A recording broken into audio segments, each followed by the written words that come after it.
Assalamualaikum dan salam sejahtera. Saya Nur Masyidah binti Muhammad 27146. Saya akan membentangkan tentang permasalahan sosial di Kampung Pulau Raja. Sebelum meneruskan pembincangan ini, saya mengucapkan ribuan terima kasih kepada Prof. Madia Dr. Nur Rezanti binti Cik Muhammad Nasir. Sebelum saya meneruskan dengan permasalahan sosial di kampung saya akan menerangkan tentang apa itu deviant. Deviant adalah tingkah laku, sifat, kepercayaan atau ciri lain yang telah melanggar norma dan menyebabkan reaksi negatif daripada kalangan masyarakat. Tingkah laku ini telah menyimpang dan telah melibatkan dua bentuk utama, iaitu fizikal dan verbal. Tingkah laku deviant secara fizikal seperti melakukan kekerasan, memukul, mengambil dan memusnahkan harta benda milik orang. Manakala tingkah laku secara verbal pula ialah meliputi seperti memanggil nama yang tidak elok, mengejek serta menyebarkan fitnah. Selain itu, perbuatan yang tidak mematuhi peraturan norma hidup masyarakat sehingga berlakunya masalah sosial yang seharusnya memberi kesan negatif kepada masyarakat. Tingkah laku ini juga telah mungkin menyebabkan kematian dan disabitkan kesalahan sehingga menyebabkan undang-undang negara yang telah ditetapkan. Seterusnya, untuk mengetahui dengan lebih lanjut tentang permasalahan sosial di kampung saya telah menemu bual secara bersemuka dengan penghulu kampung, iaitu Kampung Pulau Raja Balikbang Tupak, Kelantan. Kampung ini telah mempunyai masyarakat yang bertingkah laku deviant. Sebelum untuk mengetahui tentang masalah sosial, saya akan mulakan dengan maklumat penghulu kampung. Saya telah menemu bual penghulu kampung yang bernama Muhammad Nizam bin Karim, bukan nama sebenar. Beliau merupakan penghulu kampung di Kampung Pulau Raja, Balikbang Tupak, Kelantan. Beliau digelar dengan panggilan Pak Mak, bukan nama sebenar. Beliau berumur 67 tahun pada tahun ini dan telah 9 tahun telah menjadi penghulu kampung. Dan beliau telah dilantik pada tahun 2013 sehingga kini. Tahap pendidikannya ialah CJ Pelajaran Malaysia, iaitu SPM. Sebelum beliau menjadi penghulu, beliau adalah berkhidmat sebagai askar dan telah bersara pulang ke kampung. Pak Man juga menawarkan perkhidmatan sembelih kambing, biri-biri dan juga lembu. Seterusnya saya akan bercerita tentang Kampung Pulau Raja. Kampung Pulau Raja juga dikenali sebagai Kampung Pulau Kerbau, yang mana kampung ini adalah kawasan yang paling terkecil di daerah Tumpak dan terletak berhampiran di kawasan Kejiranan Sungai Pinang dan Kampung Gerong. Kampung ini bermukim di bawah Kampung Sungai Pinang di daerah Tumpak, Kelantan. Anggaran jumlah penduduk di kampung ini ialah 500 orang, termasuk yang tidak berhijrah ke bandar, bersamaan 300 buah rumah. Menurut Pak Mak, dia mengatakan bahawa kampung ini terdapat 3 bahagian, iaitu di bahagian hilir, hulu, tengah. Kemudian, Pak Mak juga mengatakan bahawa aktiviti ekonomi utama kampung ini adalah berternak, bercucuk tanam, yang mana kebanyakan orang kampung ini memelihara itik, ayam, serati, kambing, biri-biri dan sebagainya sebagai sumber pendapatannya. Namun, ada juga yang penduduk kampung telah melakukan bercucuk tanam, iaitu menanam cili, terung, tembikar, jagung dan sebagainya. Mereka akan pergi menjual hasil tanaman mereka di pasar-pasar dan juga melalui rumah ke rumah. Di samping itu, ada juga penduduk kampung yang berniaga di pasar malam, berkhidmat sebagai guru, menjadi tukang rumah dan sebagainya. Beliau juga mengatakan bahawa kebanyakan orang kampung ni golongan pendapatan rendah. Kadar kemiskinan di kampung ni adalah 30% kerana tidak mempunyai sumber pendapatan yang tetap. Pendapatan mereka ni bergantung kepada musim. Untuk mengetahui isu permasalahan di Kampung Pulau Raja ni, terdapat 5 isu yang diutarakan oleh penduduk kampung itu. Yang pertama, masalah remaja yang tidak bersekolah, masalah perlumbaan haram, penyalahgunaan bahan, masalah kecurian dan juga masalah keganasan rumah tangga. Masalah perlumbaan haram dan masalah keganasan rumah tangga berada di tahap yang rendah, manakala masalah remaja yang tidak bersekolah dan masalah kecurian berada di tahap sederhana. Namun, penyalahgunaan bahan iaitu dadah berada dalam tahap membimbangkan. Punca-punca isu sosial ini berlaku adalah kerana individu itu sendiri. Pak Mak mengatakan bahawa ramai remaja dan orang dewasa ini yang terjebak dengan masalah sosial ini kerana mereka memilih sendiri untuk melakukannya. Sebagai contoh, remaja yang enggan pergi ke sekolah, mereka sudah tidak mempunyai minat terhadap sekolah dan mereka pergi sekolah sekadar untuk suka-suka. Boleh membaca, menulis, mereka tak ada usaha untuk meneruskan pengajian ke arah peringkat tertinggi. Punca kedua isu sosial ini berlaku kerana adalah keluarga, yang mana ibu bapa sendiri tidak mengambil peduli kepada anak-anak. Mereka kurang menekankan didikan agama kepada anak-anak mereka. Mereka menganggap jika anak lebih umur 18 tahun ini sudah pandai berdikari, tidak perlu menegur, tidak perlu menasihat. Ibu bapa sendiri yang tidak mengikut arahan Tuhan. Mereka sendiri tidak menjejakkan kaki untuk mendapatkan ilmu. Macam mana mereka nak mendidik anak-anak jika mereka sendiri enggan pergi menuntut ilmu? Selain itu, punca berlakunya isu masalah sosial ini adalah pengaruh rakan sebaya. Remaja ini memilih rakan-rakan yang berdasarkan nilai-nilai tersendiri seperti nilai hidup, personaliti, minat dan sejauh mana hubungan ini dapat memberi keseronokan. Menurut penghulu kampung, remaja yang terlibat dengan masalah ini susah untuk kita mengatakan bahawa sikap rakan yang mana yang baik, tapi kebanyakan bertentangan dengan kita yang biasa ni, sehingga wujud perbalahan antara anak dan ibu bapa. Seterusnya, masalah sosial ini berlaku juga berpunca dari persekolahan. Hal ini dikatakan kerana ramai remaja yang tidak bersekolah kerana kurang berminat dan juga pencapaian akademik mereka rendah, menyebabkan mereka kurang bermotivasi untuk pergi sekolah. Mereka tidak mempunyai semangat untuk mendapatkan kecemerlangan dalam akademik.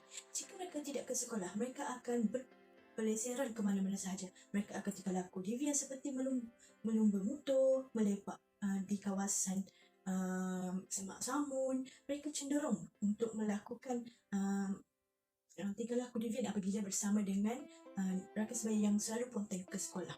Yang terakhir yang menyebabkan masalah sosial ini adalah komuniti, yang mana ia telah mendorong individu ini terjebak dalam aktiviti jenayah. Menurut Pak Omar, majoriti orang kampung ini adalah miskin. Oleh itu, terdapat permisahan antara orang kaya dan orang miskin.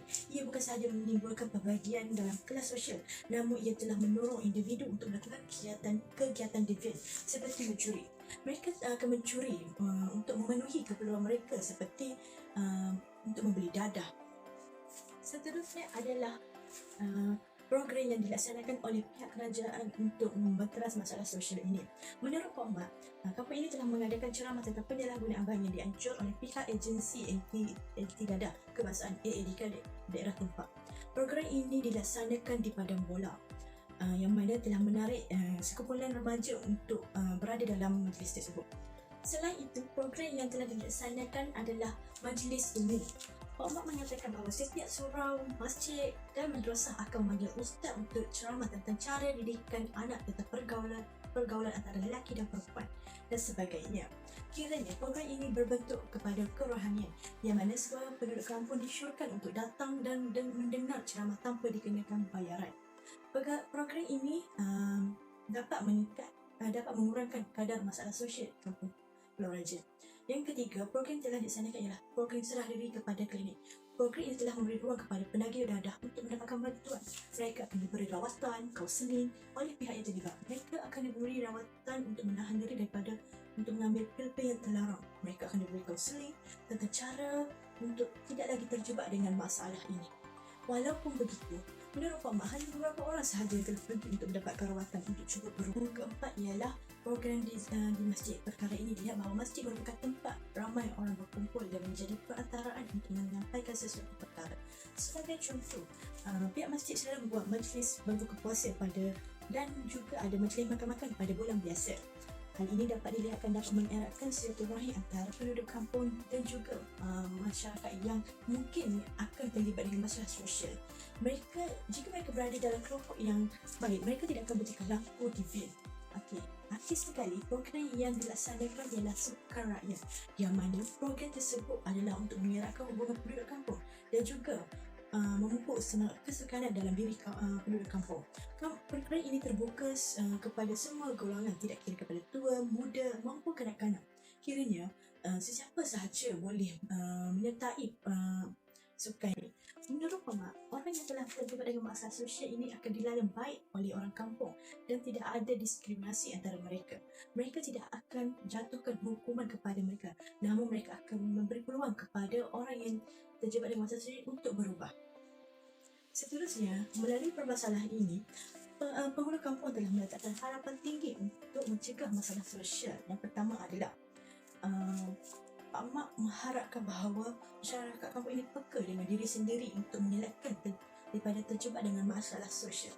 Masyarakat perlu mencari inisiatif sendiri untuk berubah dan berusaha menjadi orang yang mempunyai ilmu berpengetahuan tinggi serta tidak terjebak dengan masalah sosial. Harapan kedua ialah ibu bapa perlu cakna tentang anak. Ini mengatakan bahawa ibu bapa di kampung ini kurang menekankan didikan agama kepada anak-anak. Dia berharap ibu bapa dapat bekerjasama dan bertanggungjawab untuk mendidik, menegur dan memerhatikan tindak tanduk anak mereka.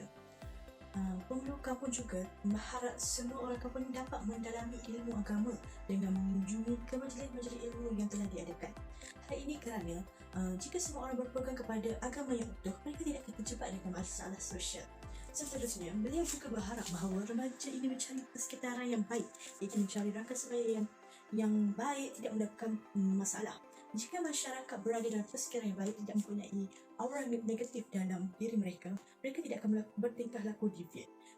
Akhir sekali, beliau juga berharap bahawa penduduk kampung ini dapat memberi kerjasama dan bertanggungjawab dalam membanteras masalah sosial di kampung ini.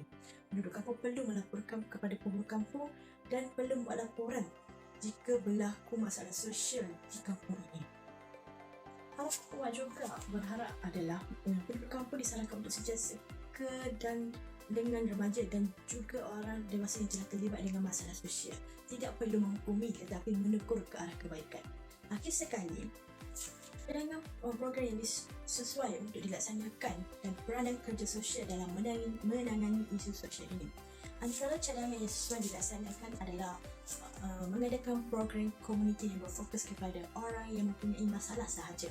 Program tersebut boleh dilakukan di masjid dan penghulu kampung dan penduduk lain perlu bekerjasama untuk memaksa mereka yang mempunyai masalah hadir ke masjid.